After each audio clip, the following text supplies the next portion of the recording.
to Authentic as Fuck podcast. I'm San. I'm a marketer and I teach storytelling. And in this podcast, I help entrepreneurs kind of coach them through their stories. Today, we have two entrepreneurs. First, we have Jaishree. Hi, Welcome, San. Jaishree. Thank you so Hi, much. welcome. Thank So yeah, you. let's just jump right in. You've you've recently joined Night Owl Nation. You Mhm, submitted a few stories, mhm. and so let's start by going over what you do, where you're from, and then we'll go into your question. Sure. Well, I'm originally from Massachusetts, but I live in New York in the US, and I'm a spiritual educator. I'm an ascension and a relationship coach, and I do that through a process called soul mapping, which I share through my online academy, but also certifying yoga teachers through the Soul Culture Yoga School. And I'm a homeschooling mom of a 5-year-old who bought a house, and I'm so happy to have met you because my awesome brand designer brought me in to meet you, and it's at a perfect time and it's a perfect up level. You rock. So I'm excited to be here.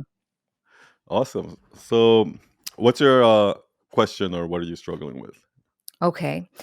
So, yes, it's true that there's like a resurgence happening, and I have gone deep into the process, and you've helped a lot with that. First of all, I would say I deal with perfectionism issues. Okay. So, perfectionism in big themes like motherhood, when I was an actor, which was my whole first career, yoga teacher, guru, spirituality, all these things come up.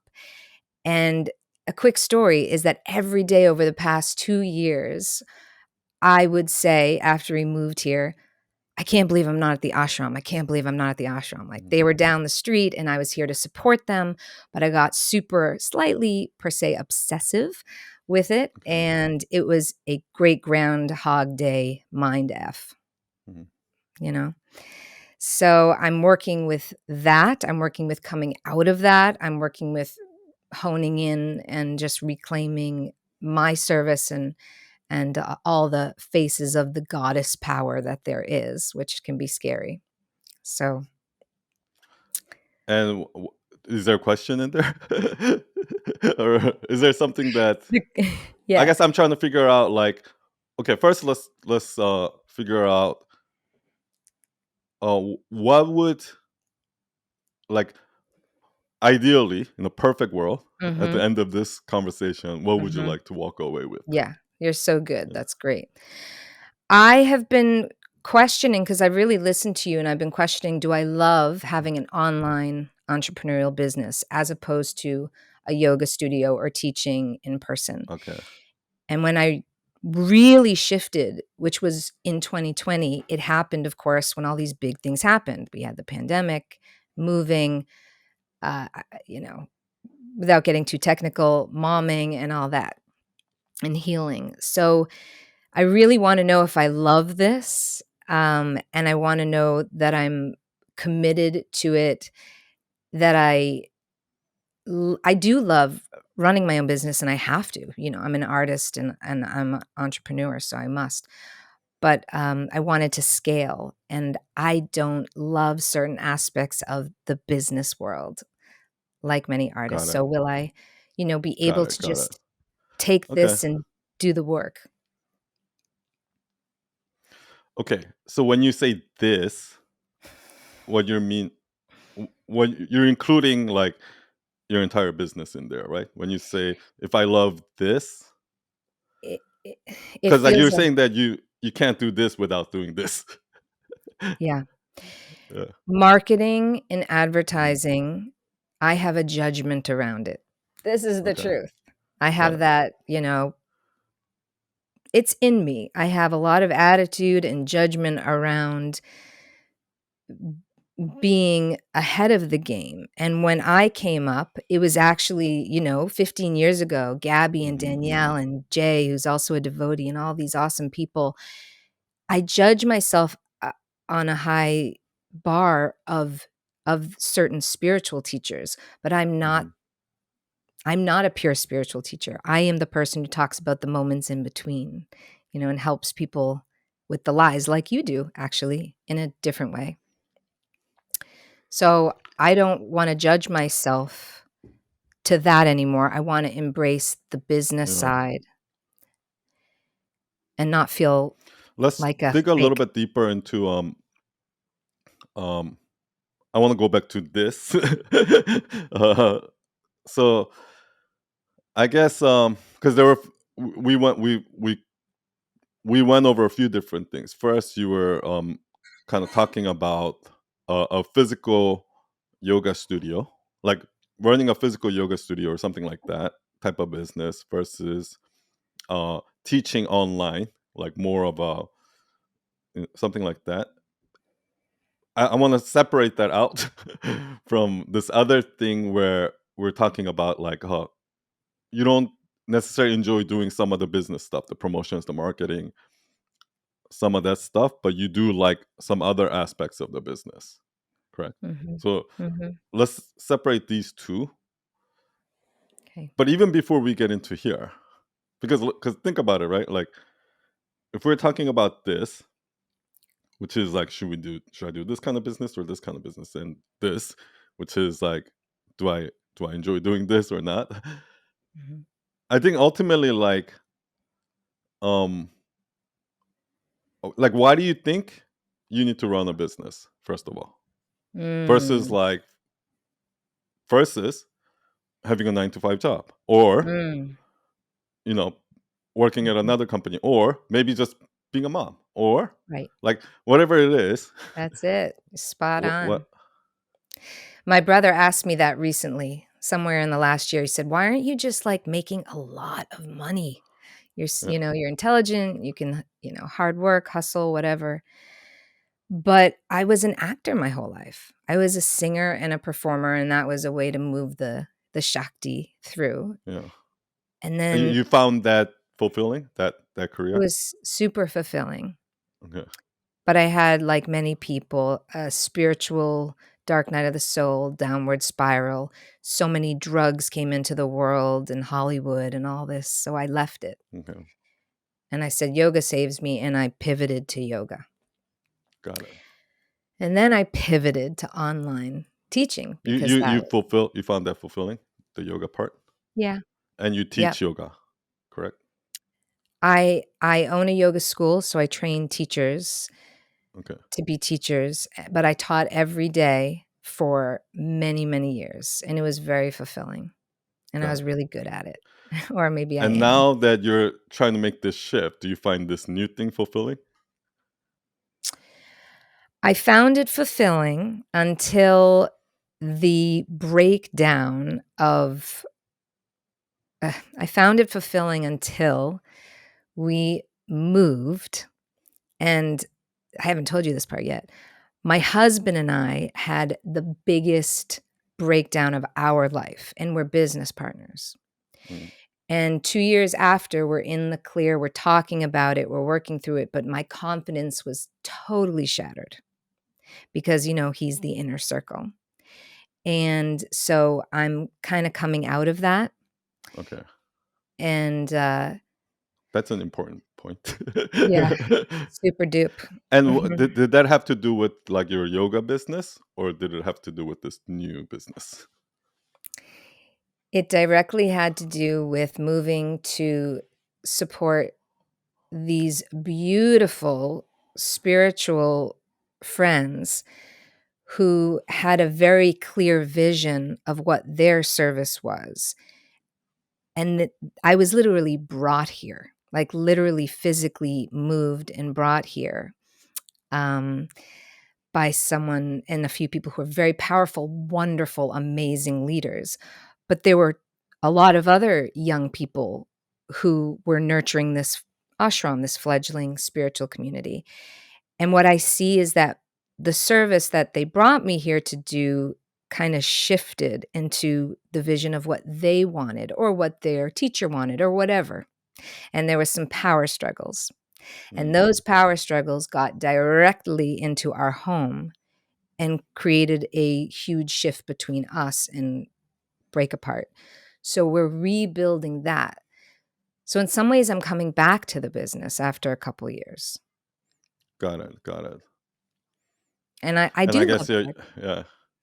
I just feel like maybe maybe the real problem here is that you lost your mojo, like Yes, Austin Powers. totally, totally. I did. And Yeah. so I fell apart, and so now I'm Uh, coming back, and, yeah. which was in I the that astrology. happens to me every few years actually. Oh, does it? It happens to everyone I know. I just think I don't think no matter how successful you are, that imposter syndrome I don't think fully ever goes away. I feel like I didn't have it, Maybe but there's I ups and downs. there's ups and downs, and there's falling apart and getting your Mm, soul kinda scraped and ripped apart, right? Like, mhm, I've heard you talk about it in yoga, and I've heard you share mm, so beautifully about the process of becoming sober. There's this mhm, mhm, word "dhira," which means sober, and I mhm. want to have steadiness, but I did not. I Yeah, fell yeah, yeah, apart, and yeah. so there's all I this. mean, the right now, I just feel like you already had a natural way of like going from acting to like your career has organically already, you know, I think you already know how to follow your calling.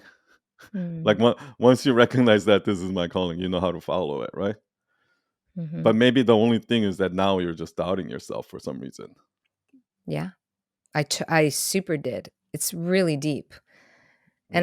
and that's where, like, I judge myself, and I'm very hard on myself, so or at least I used to be. Mhm. It's like the Because I perfectionist don't think that's thing. these two questions that you raised. I don't think that's the real question, in my opinion. Because here, I'll answer it anyway. The first one, almost every yoga teacher that I know go through that phase. Like I didn't really know anything about the yoga world before like 3 years ago. Mhm, And then I spent a lot of people with people in the yoga world. So I had a mhm, crash course on the yoga world, right? mm, And one common theme that I know, and it's a good thing for an outsider to look at. Like a lot of these things, when an outsider looks at it, you get a fresh perspective that people who's really in that world don't see, right? And mhm, one thing I notice is in the yoga world, everybody starts out when they first do yoga, they're obsessed. I was like, oh, this is life changing. Well, I want to teach this, so they become yoga teacher, right? And mhm, then they, and then at this moment, everybody struggles with this part where I'm like, yoga is so amazing. How can I real somehow tie this into my current work, which is being a lawyer, which makes me $250,000 a year. But I know mhm, teaching yoga makes no money. So how can I mhm. combine these two, or how can I make money with yoga? So they go through that stage, right? Yes. But then some of them get out because they keep teaching and they get out of it and become like, they do the whole, the you know the teacher Mhm, training and all of that, and then they mhm, get to a certain level of you, like now I think you're kind of a little bit more known in the yoga world by the mhm, yoga teachers and stuff like that. And at a mhm. certain point, they actually, at that point, okay, first of all, most people don't even ever get there. These Yeah, people I'm talking about are already kind of known in the yoga world. So if I go to like a yoga teacher and be like, oh, do you know so and so? They'll be like, yeah. yeah, Okay. yeah, At that people, usually people have another, this like, this moment of like, uh, doubt where, I don't know if I want to teach yoga. I want to be more like I want to teach more of um like mindset and more like things that are not just physical yoga, right? But more of a broader like things like that. And they go mhm, through that stage, right? Which is mhm, which is I sense you're at that stage right now. mhm.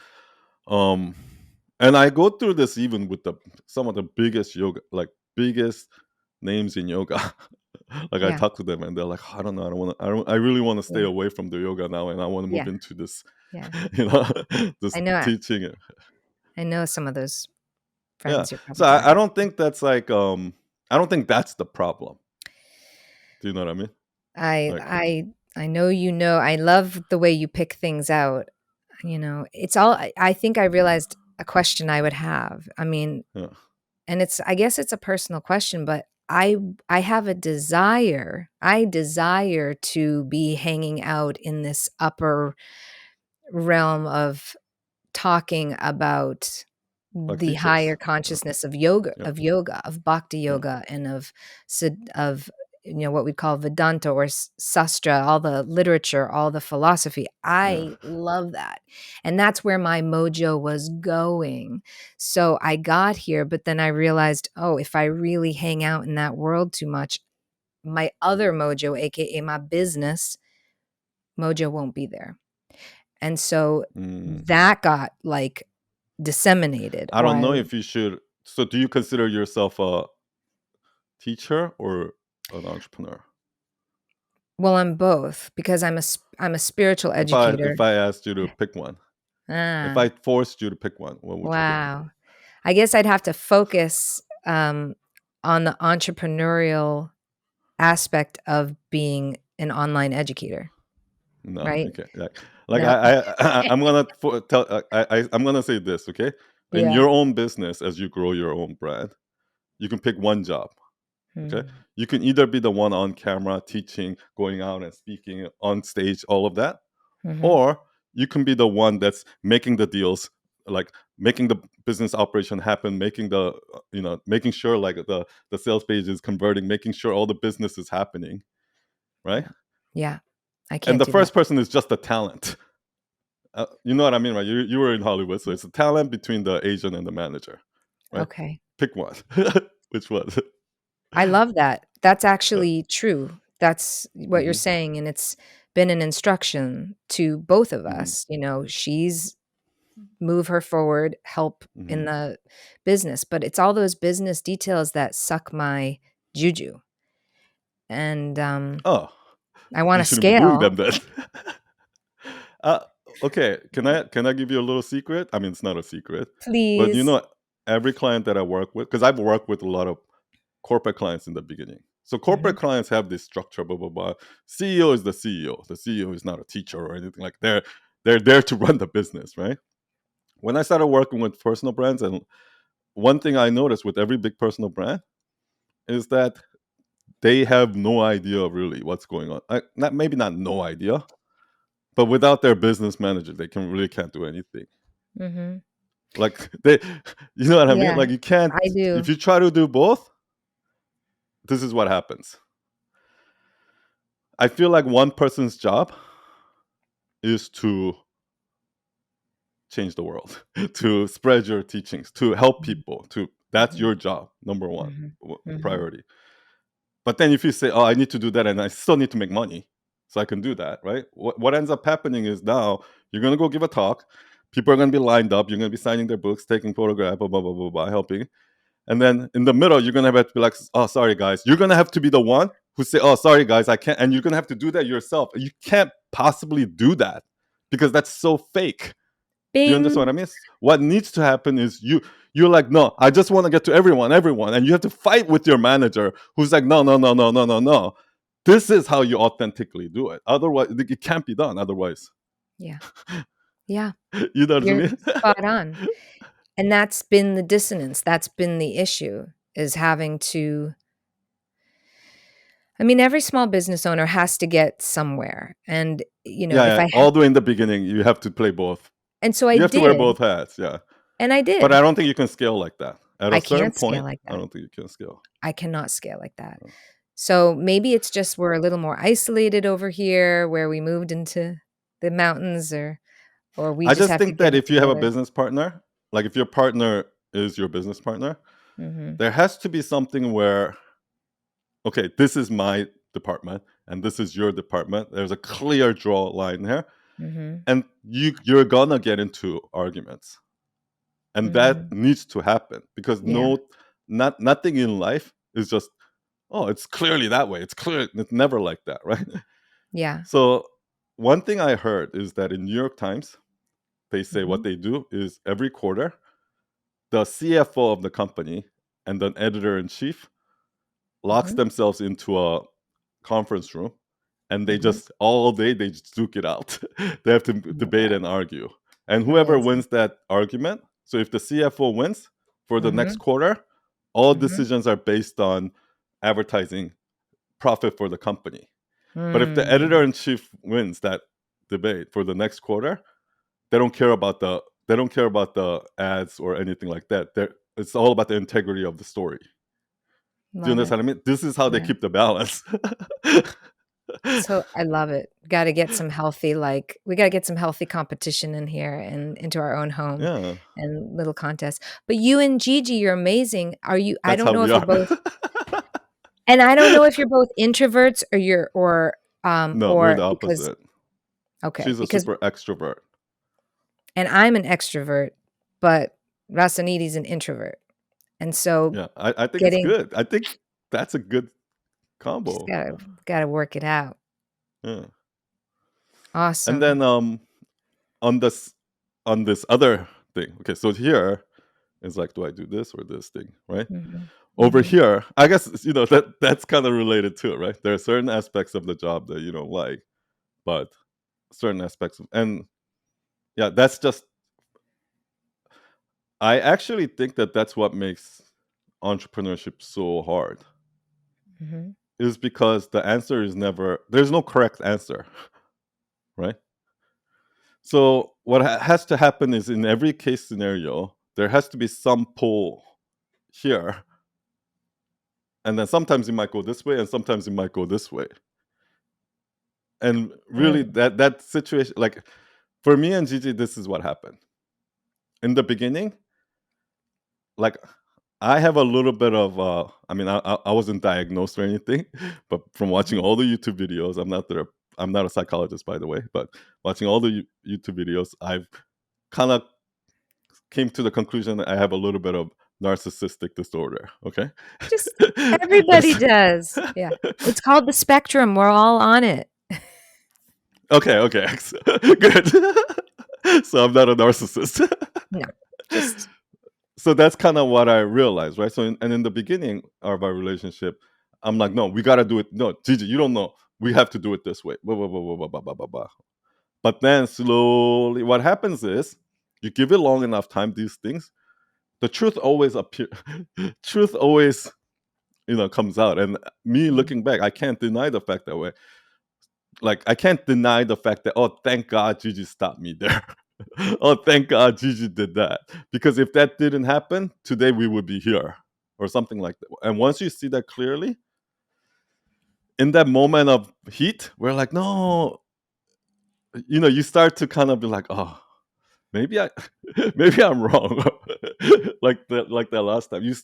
And that really humbled me after 10 years of marriage, and mm. yeah, Beautiful. I love it. I love it. I love your insights. I love you and Gigi. And, yeah, I really hear you saying, like, if you're get back to what I'm hearing is get back to scaling, and that means having a team, be able to delegate. And perhaps when I lost my mojo, I was just at the place where I was about to because I have a yoga school. I'm super good at training other people to do all these things and teach, and then one-to-one in soul mapping, in that mentorship, part but I I wouldn't consider. You know how you teach and blah blah blah. I don't consider that part business. Because here's the Yeah, thing, right? it's giving. There's a difference between a leader and a manager. I consider myself a leader, but I don't consider myself a good manager. Right. But you also need a manager I do. because you Like need I the person used to inspire and teach them and stuff like that, your employees and stuff. But you also need somebody to manage them to make sure that they're doing their job, coming on time. Do you understand what I mean? I do. I do. And I absolutely hear it. And to scale, I Yeah, need to have that person and I need to yeah. have reclaim the confidence to do it. Mhm. I think so. I think that to a certain size, one person can do both. Mhm. But to scale above that, I just think that you need a little bit of that opposing force that balances you out. I can't wait for my small whole team to hear this and see what they have to say. Take it back. Take it back. It's too much on me. Yeah, I'm actually, you know what? Don't feel too bad because I'm going through the same thing right now. I'm learning that I, I went I went over this with all our small group leaders, but Mhm. one of the things that I'm doing differently at Night Owl Nation that I didn't do at Night Owl, my agency, is my agency could not grow like after like at a certain size, it just could not grow anymore because I was too controlling. I'm a vision. I always say I'm a visionary, and I have this vision, and I have to keep forcing my way to go to that vision. But what I Mm. realized is that with that, okay, then yes, it will be controlled, and you'll meet your vision and all of that, but you'll never scale that. But Mm. now what I'm doing is I'm letting go a lot of that control. Like a lot of things in Night Owl is not going 100% the way I envisioned it. It's going better. It's a Yes. lot messier, but it's a lot Okay. better. All right. And I know it's gonna scale because of that, you know? I know it's gonna scale for you too. I can see it happening. It's pretty awesome. Yeah, So yeah, I'm going through let that go too. of So don't control. feel yeah. Yeah, I will let go of control because anyway, control has aged me. I never looked older in my life those 2 years. So when you lose your That's mojo true. and you get stressed and then you look like crap, that is Yeah. just but no, that's And you're just every day you're unhappy, you're exhausted. It's not like it's not a good myself. life to Not a good life. And I'm a pretty happy person. I'm all about bliss. I could So, tell, yeah. Well, I'm so glad you joined. I'm so glad to have you part of the mm, community. Thank you thank so you, much son. for Thank you so coming on much. today. Thank you. Thank you. All right. Next, we have another entrepreneur, Ro. Hi, Ro. Hey, Can you how hear are me? you? Good, good. How are you? I Good, hope good. whatever you had to take care of was all taken care of. Yes, thank you. Okay, so let's start with where you are and what you do, and then we'll go into your question. Oh, so my name is Rosalde. I am a hypnotherapist and an NLP master practitioner. I help people understand how the mind operates so life makes sense and making decisions and taking actions becomes easy. And Awesome. yeah. And what's your and I know you did a whole class on NLP for our community. So what's one thing you're struggling with? I know you sent in that story, so you want to start there? Or? Yeah, we can start there. I think the main thing I have, we all have our strength and our weaknesses, and Mhm. one of my weaknesses is I cannot access metaphors as fast or analogies and click them, like Well, most people can't. the, I guess, I think right? I think that's actually my strength. But And to what some I people it found comes is so that easily, yeah, right? yeah, So yeah. So I read your story, and your story basically goes like this. I made a lot of money. I became successful in my career. I made a lot of money. It turned out that what didn't doesn't make me happy. So that's your yeah. that's your rock bottom moment, blah blah blah, right? How many times have we heard that story? Oh, How so many many times have times. we heard, right? Like, and so subconsciously, we all know, everyone I talk to, even the ones that are not rich, even the ones that are broke, if I talk to them, they're gonna be like, "Yeah, money doesn't make you happy." It's like they're gonna say that. Now, let me ask you: Do you think they really believe that? That money doesn't make them happy. No, no. When people hear those stories from billionaires, they're like, "Money's Oh, not I gonna see make you what you're happy." saying. And when Jim Carrey says that shit, and Yeah, it sounds that like struggling 21-year-old that are wanting to get a Lamborghini and looking at that, do you think they're going to and they're saying, yeah, of course money doesn't make you happy? Do you think deep down in their heart they actually really believe that money doesn't make them happy? no, No, right? of course not. So why do you think everybody tells that story and it's not working? Because it's not relatable. Because it sounds like Yeah, you're sitting in your I've high never tower heard. and Yeah, whining. I've never heard a story from a billionaire or millionaire or whoever that talks about that whole I thought chasing money is gonna make me happy, blah blah blah blah. And they do the sob story, right? When I hear it in the webinar and all of that stuff, never once be like, oh my god, that's so true. Like I've never ever had that. I'm like, you know what I mean? And the reason why that happens is nobody says it. Nobody gives me an example of it.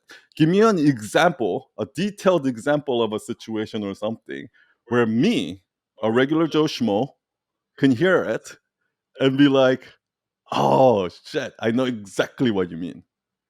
Do you understand what I mean? Yeah, of course. And now it's the So question how to do that, right? How do you do that, right? One I will tell little you. I'm going to teach detail. you exactly how. So here's the reason why. Okay, first thing, this is not for you. This is for all the listeners. First thing I'm going to say is this: you can't try to teach a concept that you yourself haven't experienced yourself. Like, for example, you can't really teach people that, oh, money's not going to make you happy if you haven't actually experienced it yourself. First of all, I'm going to say that, right? And the reason why is this: like, you might bring in a copywriter or a marketer to do something for your yoga teaching or something like that. But you remember that story that I told where I say, for me, what yoga really did for me is when I'm after a 90-minute hot yoga class where I'm just totally exhausted, I'm sitting in that 10-minute shavasana, and my body is just too exhausted. My mind is too exhausted to even bullshit myself. My ego is too exhausted to bullshit myself, is when all the truth starts coming out. Mhm. And that's why all these like uncontrollable tears come out and things like that.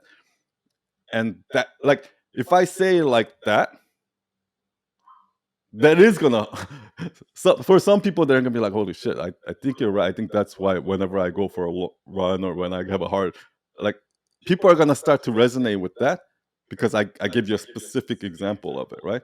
Somebody who's never done yoga before would never ever even know to think of that. So let's say you bring in a copywriter who's never done yoga before. Do you think that copywriter can ever write that for you? No, obviously Hell not. no. That's why marketing isn't really a skill. You can't bring a marketer in to market you. The only person that can really market you is you. It's you. Right? So I'm gonna say that first. So you had to have experienced it before you can teach it, because you need that story, right?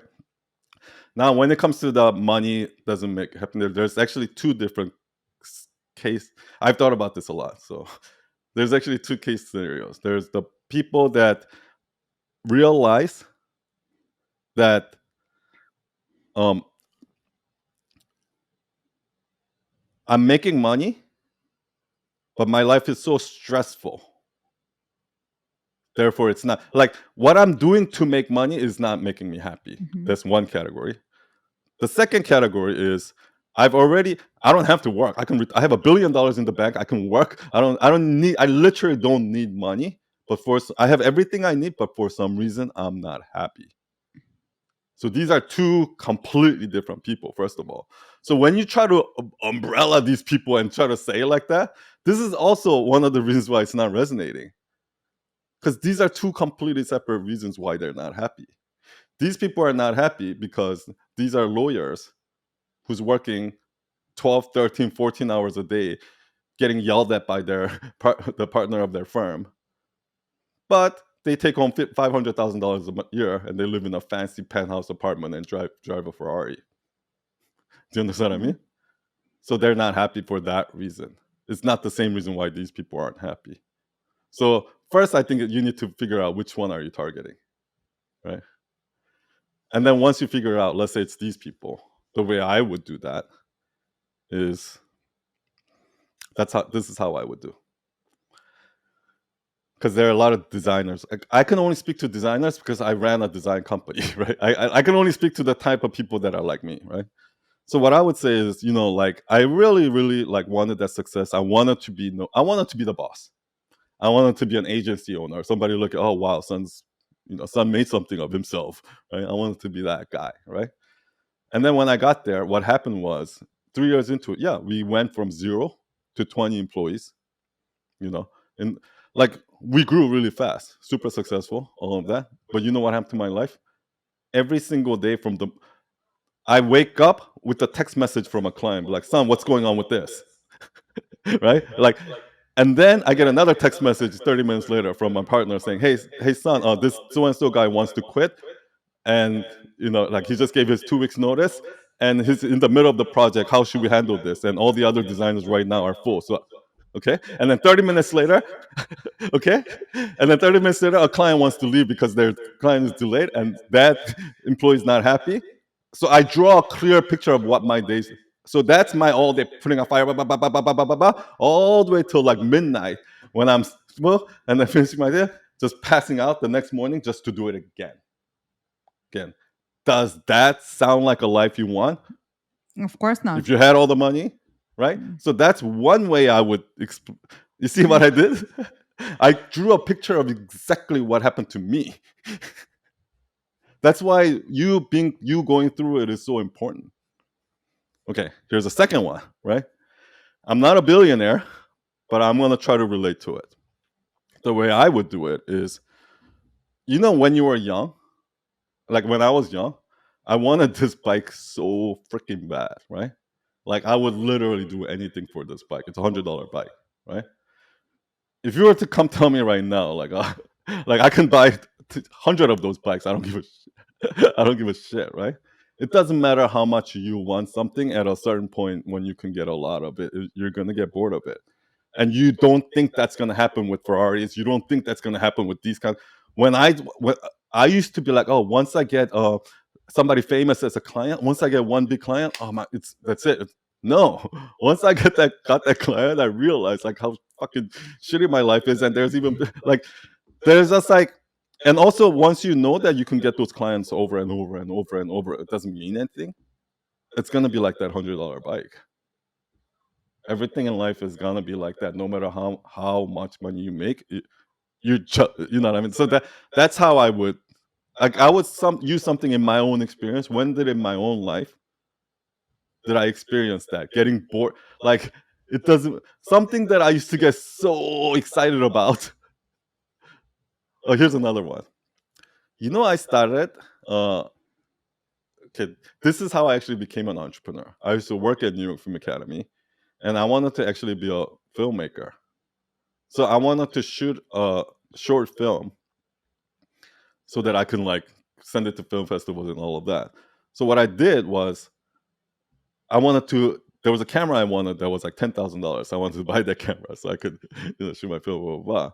So I started freelancing to save money to buy that camera. 10 years later, it became a successful agency. Okay. So now that I can buy 100 of those cameras, I don't really want one.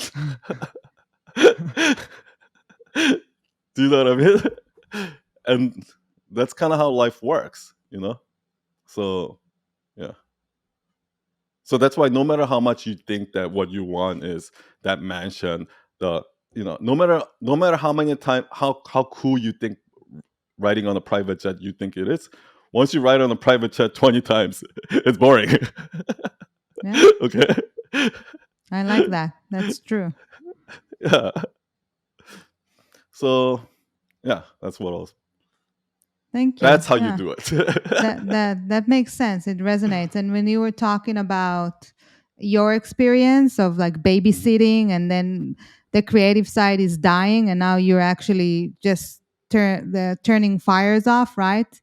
And then the side of you that is excited is completely turned off. Now you're just babysitting and making sure that everybody is happy, but you're not happy, Yeah, just to make yeah. sure everybody else is happy. I think that's one thing that's so untalked about in this industry, where like running an agency business, or let's say running a yoga studio, for example, right, Any business. is nothing like being a yoga teacher or nothing like being a designer. You know what I mean? There were You actually, there's times probably I'm sorry. Yeah, there was there's times in my business that before I had the business, I was an employee, right? And then we went on away and opened our own business. And there were times while I'm in the business, I'm like, oh, I wish I was one of my employees right now. I just come, I do my job, I go home, I need to deal with nobody. I'm just like, you know, in my little world. yeah, And I remember those times. yeah, Yeah. yeah. I feel like that all the time. And here, I'll say this.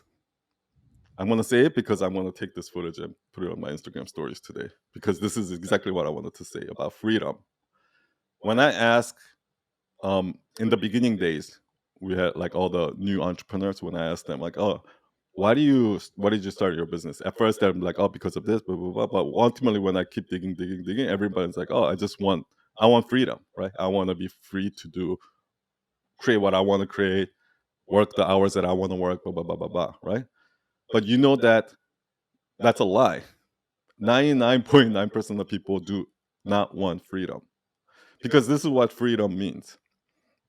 Just like you said, if I if you're in a group of people, like strangers, or even when you're at home with like your spouse or something like that, you know, most people are like, hey, what do you want to eat? They're like, I don't know, you pick. Oh, what do you want to watch? I don't know, you pick, right? But making that decision is the responsibility. Hey, Mhm. where do you guys want to go eat?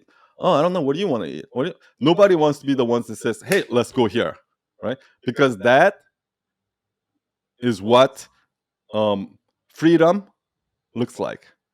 Because I'm saying we're gonna go there. That's what. But with that decision comes, if everybody hates it, then I'm taking the blame also. That's what freedom really means. But the reason why people don't wanna make the decision is because they don't want to get blamed for it later. Do you know what I mean? And that is the beauty of being an employee. Is is that you never get blamed for anything. If you know what I mean, you're gonna get your paycheck no matter what every 2 weeks. That's the beauty of it. But what you can't do as an employee is have the freedom to make the decisions you want to make, because with that freedom comes the responsibility, right? So I actually don't think most people don't want freedom. That's why they say things like that, right? Oh, I don't have time. Oh yeah, I wanted to, but this is what happened. Oh, I wanted to, but this client lied to me. Like all those excuses that we come up with, that's basically saying I don't want freedom. Oh no, it's out of my control. It's not my responsibility. Mhm. That's all that is, right? So if that's how you are, so here's what I'll say. Every time you give excuse about anything, oh, I didn't have time. Oh, there was a traffic. That's why I was late. Oh, my internet line was died. That's why I couldn't do it. I'm not saying this about you, Oh, but no, no, I know. okay. No, no. Every time you give any kind of excuse, just know here that you don't have freedom, because you have freedom. Yeah. Okay. So, and then what? Right. So one of the things that I always used to do is complain about how stupid people are. Oh man, these clients are so fucking stupid. Like they just don't get it. Like they just want me to make the logo bigger. This like these clients are so stupid. They go hire this guy for $2,000, not knowing that he's like, you're getting scammed. Like that's what I used to complain about and give excuses. Like this is why I can't grow my business. Okay, and what I realized is that, and then I kind of like learn over the years to kind of take more responsibility and stuff like that. But 10 years later, one of my employees went out and started his own business, and he was complaining about how stupid these developers I hire are so dumb, and like, these clients are so stupid. And you know what I said to him? And this is probably the wisest thing that I've ever said. I don't even know where it came from, but I said, you know what? You should be glad they're stupid. That's why you have a job. True. Because if not, Do you everybody understand would what I have mean? done what you do. Yeah. So I I think that's once you start really taking wanting freedom and want responsibility for everything you do, then you start thinking that way. Right now, the old me would have been like, at Night Owl Nation, nobody's coming to the small group meetings. Oh, nobody's like doing the assignments. Nobody's actually doing the work. Like, it's so frustrating. Oh, this is not gonna work. Boom. This is not gonna work. Night Owl Nation, it doesn't work. That's what the old me would have done. This doesn't work because of this. Because I would come up with 100 different excuses why Night Owl Nation is not gonna work. The new me is like, oh, nobody's coming. I'm so glad nobody's coming to it. Because if I'm doing all of this and nobody's coming, that means with my competitors, they're really not going to that one.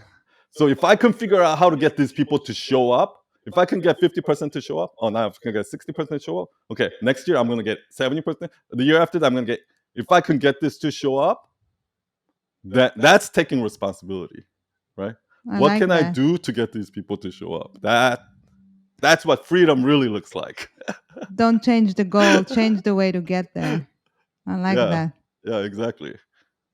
Yeah, Because you're free to do whatever you want. true. So yeah, that was my little rant. of the day. Thank you. No, it was very helpful.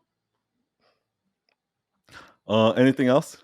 I mean, both you and Jaishree. Um, no, just thank you for that. I mean, that was really Oh, good. oh, It was really okay. helpful. You helped me access, like, just step into my feelings, my memories. Why did I leave my company? Why the first chance I could just, like, COVID, I'm like, okay, I'm out. And I had a business partner, right? And then I'm like, okay, I'm moving away. So Yeah. yeah, I took it as No, I think a it was pretty. Both of these sessions today were, I think, very straightforward because both of you guys are pretty experienced. And one thing I notice is that people that are more experienced in like career, life, just business and things like that, usually it's just like they know 99.9%. There's just like this one thing that they were stuck on that just needs to be clear. It's not like you have to teach them from zero to, do you know what I mean? That's usually how it goes. Yeah. and yeah, and you were good at it. So thank you. You're Thank you. so good, son. And Oh, I just to give a nugget, I know when we watch, we share, but this figuring you sharing that story just now about the stupid people being stupid. It's like it's so true. I personally have to take accountability and appreciate that people need what I'm yeah. offering. And so what that I'm That's why you happier exist. just because I want to be in another realm or another consciousness doesn't mean that that's but my work, and I love my work. I want to be in my work. It's my work. Exactly. So I really Exactly. appreciate No, that. I love. Yeah, that's such a. I can see that shift will change Mhm. so many people's lives. I think if they can make that shift, It's a good one. Uh, Yeah. It's like I Thank want to add. you. Oh, sorry. yeah. Oh, I didn't know if you're still speaking. Sorry. I just had a moment, I don't know how long ago, probably a month ago or whatever. And I realized like I would get frustrated with my husband when I would explain him something and he wouldn't get it because it's my husband, right? And I couldn't comprehend it that he really doesn't understand it. And I'm expecting him to understand something that is my second language or I've mastered in like an instant.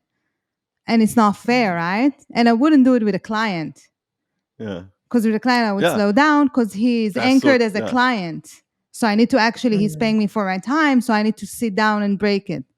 But when it's somebody mm, close to you, they're like your punch bag Hmm. sometimes.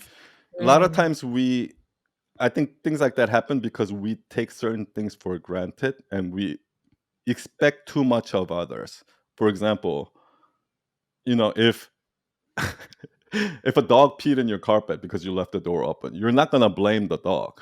Do you know what I mean? You're gonna blame the fact that you left the door open or something like that, right? But if a human did that, you're 100% gonna blame the human, right? It's because we have a different expectation for human than dogs, right? Mhm. But Yeah. the truth is, we should have zero expectation for somebody else. You know Preach. what I mean? Yeah, expectations hangover, I call it. That's I love that one when I heard it. Mhm. Expectations Yeah, expectation hangover. Yeah, hangover. Yeah, I really it yeah, really resonate when I heard it for the first time. yeah. So So Yeah. thank you for sharing that. Yeah, Ro, thank you for sharing that also oh, because it reminds me of what the experience with my husband and son's been saying so much about working together. This whole pandemic and everything was like a regression, I think, for all of humanity. And so there was that kind of regression into Yeah, who we were as children or working with healing. And you brought up the spectrum, but like I call it like it's the spectrum of life, it's our personalities. But my husband has a certain way his brain works.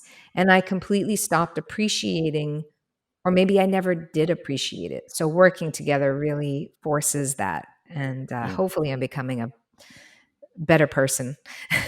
Finally, a faithfully, yeah. better. faithfully. Well, I mean, I'm thankful that Gigi has a lot of patience. Like, Yes, for example, if it wasn't for her patience, I don't know if we'd still be together, right? that's good. So there is some. So I'm not gonna Yeah. take the credit for that. I'm gonna give all that credit to Yes. Gigi. I will give um, all the patience credit to my husband from now on Same because here. he's the one. I gave it before to my husband. I'm a lot to digest, so I'm very grateful for him. Mhm. But I like what you said about kind of the COVID was a regression, and I think Mhm. it's something maybe a lot of us needed. I mean, like, not that, obviously, not all the No. death No, we and all needed that it. stuff, but yeah. But a lot of us Yeah. kind of needed a wake up call, I think. So yeah, Part of the reason I got so messed up, son, is because I wrote a book on New Year's Day called Soul Ascension, and it was a psychic guidebook to dealing with the pandemic. It was before the pandemic. I'm not the only, psychic person by any means in the world. A lot of people understood certain aspects that were going to come up, but it woke everybody up. And so I'm glad it woke you up however it did, because you giving yeah, in this way and bringing all your yeah. genius, Like, literally, I wouldn't be sitting here today doing this so if it good. wasn't for COVID. Like, I would still be at my agency, like, waking up like at night. Yeah. I guess the world needed to stop in order to raise their vibrations, so Mhm, people will tap into their creative side. yeah. That's the This was positive so fun. sometimes. Yeah, This feels like kind of like a small group I Yeah, meeting. know, right? good. Yes. This Yeah. was awesome. Thank you, Well, son. before we end it, let's start with Jaishree. Do you wanna kind of, where can people find you if they wanna get in touch with you? Yes, people can find me on jaishreeyoga.com. That's where I host the Soul Mapping Matrix Academy, and I have just opened my new circle group to expand my community as well. So, Nice, soul culture. nice. We'll put all the links in the show notes. Ro, where can Yeah, people find you? people can find me on Instagram. The easiest way is just my name and my last name, so Rosalde, and they can find me there, follow me, and then they can click one of the links on my bio to sign up for my 1-day seminar. That's it. Yeah. Awesome. We'll have all the links in the show notes. Thank you, Jaishree. Thank you, Ro, for coming today and sharing so vulnerably. Thank you. I think we walked away with some, like, really couple of great nuggets. Good. Um, Yes, and us too. Yeah. thank Gems. you. Thank you, everyone, for listening, and we'll see you next week. Cheers.